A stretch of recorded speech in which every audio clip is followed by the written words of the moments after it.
Hi guys, welcome to another edition of the Objective Football Banter Show. I'm your host, Twizy, and along with Dami, we'll be taking you guys on a journey of excitement and football stories that played out over the weekend across the top 5 leagues in Europe, of course. We'll start with the Premier League, where Manchester City began the games, for the day at home to Newcastle, running away 2-0 winners. In all fairness, Newcastle weren't just a match. I mean, they've played very well this season. They've managed to stop a lot of teams. They've not conceded goals much. They've been defending quite well. But, against a team like Manchester City, it's just very difficult, to be able to compete. The levels are just higher. Firepower is just too much. And expectedly, they fell to Manchester City. It would be interesting to see how they pick themselves up from it, considering that they lost 3-0 the previous week to Manchester United, in the Carabao Cup final. And, I think they would be in Europe. I don't think they will be in the Champions League. I think the Europa League at best is where they'll qualify. I don't see them getting to Europe. Of course, I think that spot is saved for Liverpool. Liverpool are coming, and they are coming really strong. They are really, really getting strong these days. And I think they will be up there for top 4 at the end of the season. Arsenal, on the other hand, played a 3-2 win, a very thrilling football match. They came from 2 goals down. They had to dig very deep to win the game by 3-2 in literally the last second of the game. Reece Nelson coming on as a substitute to score a goal and also give an assist. In what was a really thrilling second 45 minutes. It was a really interesting game to watch. For the neutrals, it was just a perfect game of football. Bournemouth rooted at the bottom of the table, scoring 2 goals and blocking and defending very well. Arsenal trying to score, trying to break the low block by Bournemouth, of course. And, the substitutes came in and did a fantastic job. Ben White came in, scored his first ever goal for Arsenal. Reece Nelson came in, gave a goal and an assist. And Thomas Partey was very imperious on the night. Personally, I think he was my favorite player on the pitch that day. It was just top class, and this is the reason why all these, Casemiro, Partey conversations will always be interesting, because Casemiro is an accomplished central defensive midfielder, but I just feel like he doesn't have that pass accuracy in his locker. It's a good blocker, he can block, he can break play and all that. Has a long range shot in him as well, but I just think that Thomas Partey is more complete. Let me know in the comments, but this is not actually me being biased. I'm trying to be as objective as I am. Seriously now, I'm trying to be as objective as I am. This is not me being biased. I think Thomas Partey helps in both attacking and defensive transitions. He knows how to start attacks. He also knows how to break play. Jorginho was brought in as well, to sort of like take the load off him, and so that he can get some time to rest, so he can play the key games. And while Jorginho is an excellent passer of the ball and very good in attacking transitions, he really sometimes struggles, with the physical level of the game. He knows how to break play, he knows how to intercept, he knows how to anticipate passes. But Thomas Partey, is just the complete package. If he wasn't getting injured often and often, I think he would be playing, at the level that Yaya Toure was playing. Yeah, although Yaya Toure is quite a high standard, of course. I mean, from central midfield, Yaya Toure scored an amazing 20 Premier League goals unheard of. So I think Thomas Partey was the top player that day, and yeah, nice touch for Christian Atsu as a way to mark a remembrance as well. It will be interesting to see how this league ends up. Arsenal are 5 points clear of Manchester City. The games are coming in thick and fast. Remember, Arsenal have resumed their Europa League campaign again. Manchester City also back in the Champions League, and we may begin to see some really testy situations where both managers, Arteta and Pep, will be struggling with, tinkering their lineups, ahead of a game they will have in midweek, and having an eye on the game that they are going to play over the weekend. So it's interesting. I think we're entering the really exciting phase of, the Premier League now, where games are coming in thick and fast, and decisions have to be taken immediately, and all manner of unpredictable stuff, is going to happen. So it will be interesting to see how that plays out. Arsenal, of course, going to Fulham for the weekend, although they get to play Sporting first in midweek in the Europa League, and it will be interesting to see how they fare against their opposing squads. Arsenal, I know that are away from home to Fulham, which it can be a banana peel for Arsenal there, so it will be interesting to see how they fare. Chelsea won the game. Chelsea won the game finally. Can you imagine? They go to 0 against Leeds. I expected Leeds to put up a fight, and I think they did. From what I saw, they did. But Chelsea just managed to see it out to the end. It was quite impressive to win a game finally for Chelsea. Graham Potter, eventually is going to have some rest and people will just leave the guy alone. He has grown like maybe 10 years older since he took the job. His hair is more grey, his eye sockets look so large, he looks so tired. I mean, when he was at Brighton, he was just having fun. And then he took this Chelsea job and now since then, there has been no rest. But sorry, Chelsea fans, that's what it is. So no rest for wicked people. Are you playing? What type of playing is this? No rest for the wicked. People who spend £600 million in the space of 7 months financially doped the entire league. And I mean, look at you guys now. But thank God they won a game finally and things are looking, gradually on the up. They beat Borussia Dortmund in the second leg of the Champions League as well. So back-to-back win, very good for the confidence of the squad. I really still do not think that Chelsea will go very far in the Premier League though. Oh my God. Because they do not have a recognized number 9 that really knows how to put the ball at the back of the net, and it's showing in the goal difference. Just look at their goal difference on the table. They are really, really poor in front of goal. Midfield area, well, they look decent. Back four, yet to really ascertain who are the starting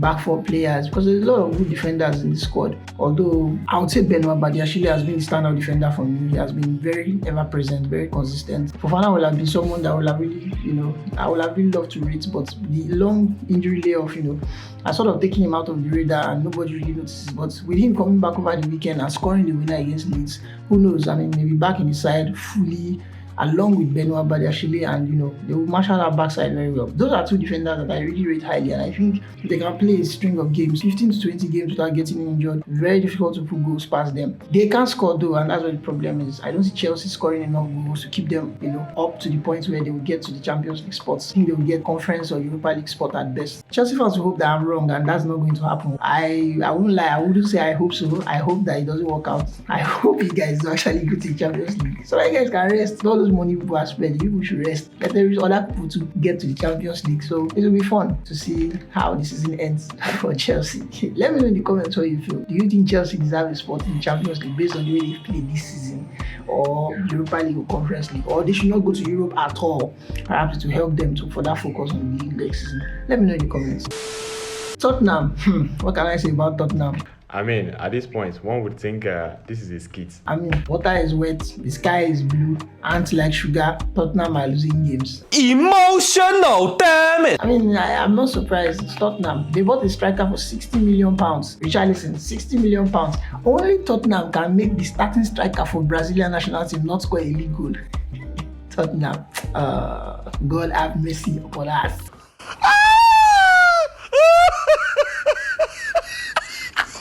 The starting striker for Brazil, Richarlison, who wears number 9 for Brazil, a coveted number in the Brazilian national team, has yet to score a league goal for Tottenham after 7 months at the club. What is wrong with Tottenham? Of course, the managers' health issues aside, they really seem to be struggling to just find a rhythm. They could win a game here and they will go the next 2-3 games struggling to, put passes together, putting the ball in the back of the net. They look really uncoordinated. I think it's not really surprising considering the injury that Rodrigo Bentancur had in the middle of the park. He's been their best central midfielder in the last maybe 1 or 2 seasons, and his absence must have really dented their confidence. Harry Kane, of course, has been ever present, but Heung-min Son has been shambolic this season. Really, really poor. His form has really dropped. It's been really surprising. Son is a player that, most clubs in the Premier League are terrified of. His burning pace. He knows how to put the ball in the back of the net. He's one of the most technically gifted footballers, in the Premier League in recent years, with the way he takes his shots, the accuracy with which he hits them. So I'm surprised to see that he's not even, he's not playing with that enthusiasm, that verve that we know him with. Which is funny because he's in his peak years. I mean, I think he's 29 or 30 or 29. These are his peak years. He should be playing at the top of his game right now. So it's quite surprising to see how things are really pounded out for him. And Tottenham's backward slide might not really be unconnected to his loss of form. Harry Kane can only do what he can do. I mean, he cannot be the goalkeeper at the same time. He cannot be the midfielder. He can only score as much goals as he can score. And in Premier League these days, goals are very hard to come by. If your squad is not fit or they are injury plagued or players are not in form, no matter how good you are as a striker, goals will be hard to come by. So it's really, really tough for Tottenham right now. No sympathy from my side though. I mean, they are getting exactly what they should get. I don't want peace. Alright, yeah, and the big one, Manchester United. visited Liverpool. I mean, we all expected Liverpool and Manchester United to play out a very tough game. Remember that Manchester United, fresh out of winning the Carabao Cup, they had not lost in 11 games. They look really good. Rashford scoring goals for fun. Casemiro being hailed as the best thing since sliced bread. De Gea in goal post doing his thing. The Butcher, that guy, Rey Mysterio, Okay, for those who don't know, that's Lisandro Martinez. I personally like calling him Rey Mysterio. He was at the back pushing defenders, strikers. I mean, things were just going well.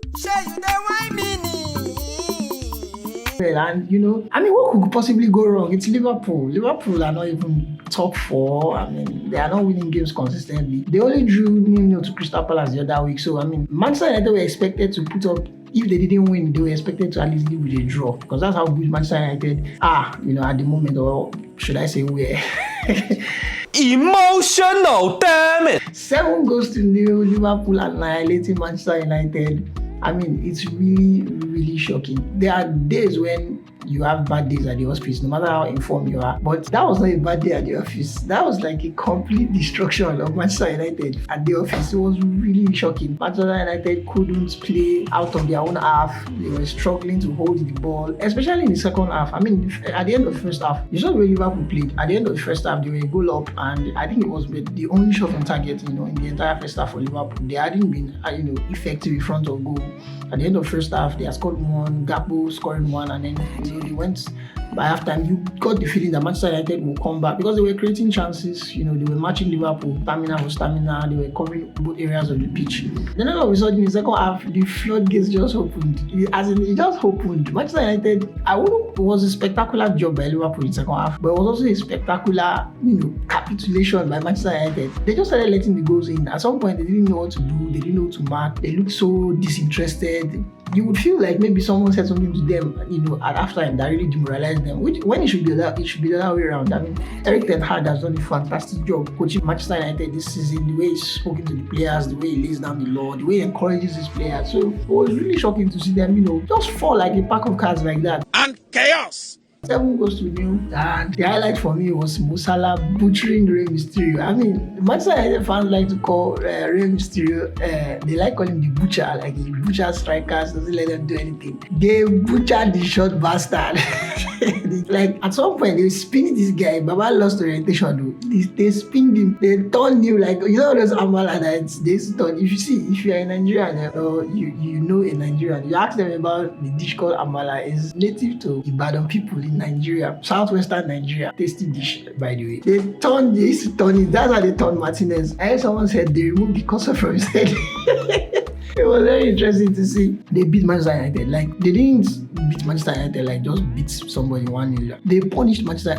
Punish doesn't even begin to describe it. They destroyed Manchester United. At this point, one would think this is a skit. Wow.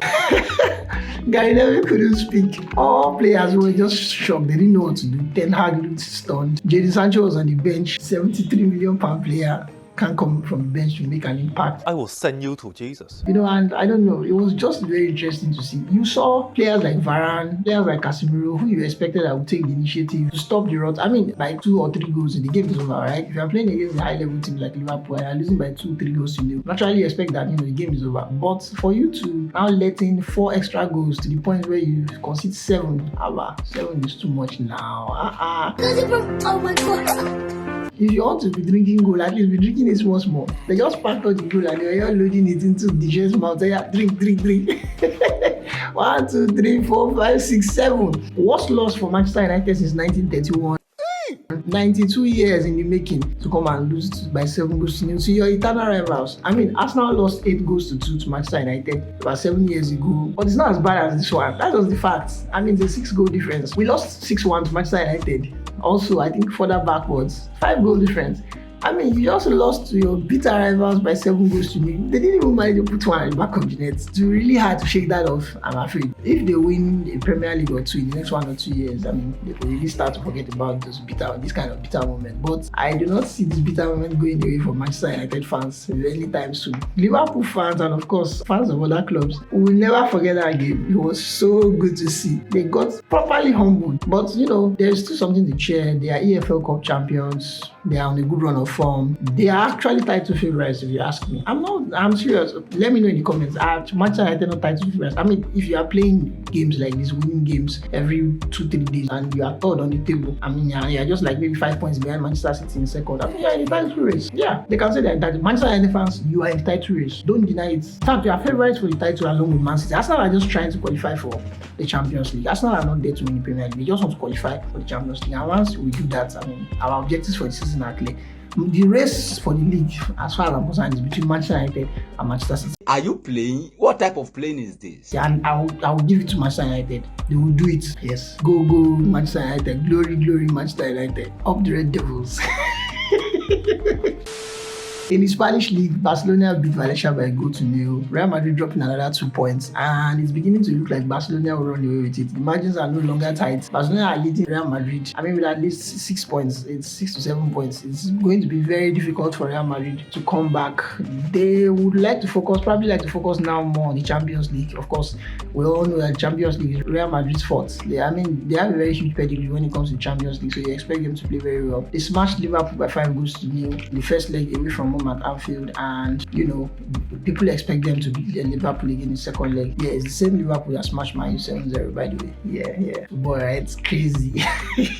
In the Italian league, Napoli look like they run away with it, to be honest. Napoli, for me, as far as I'm concerned, are Italian champions. Milan lost by 2-1 to Fiorentina. Juventus fell by a goal to nil to Mourinho's Roma. You need to see the way Mourinho celebrated the goal. He was not even interested. He looked like he was a Juventus player who scored.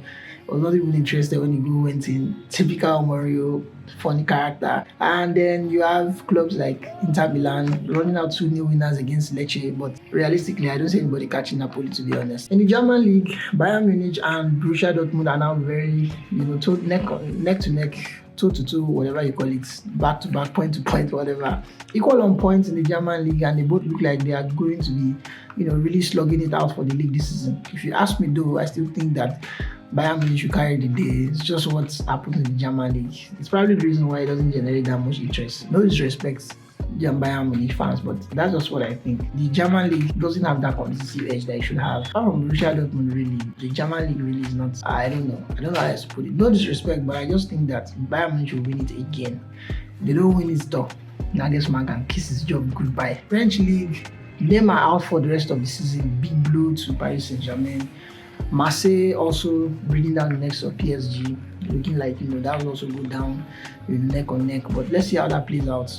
It'll be interesting to see how the league ends and who wins which cup and who doesn't, and who picks up which league and who doesn't. But with the way games are coming in, especially with the return of the Europa League and the Champions League, you're going to really be seeing some really funky and really funny results. And that is why we are here. That's what we love about football, and that's why we love the game so much. It throws up a lot of surprises. New records can be set any other day. Could be on top of the world for 100 years, and then one day, with your red jersey, and you can just smash somebody 7 goals to nil.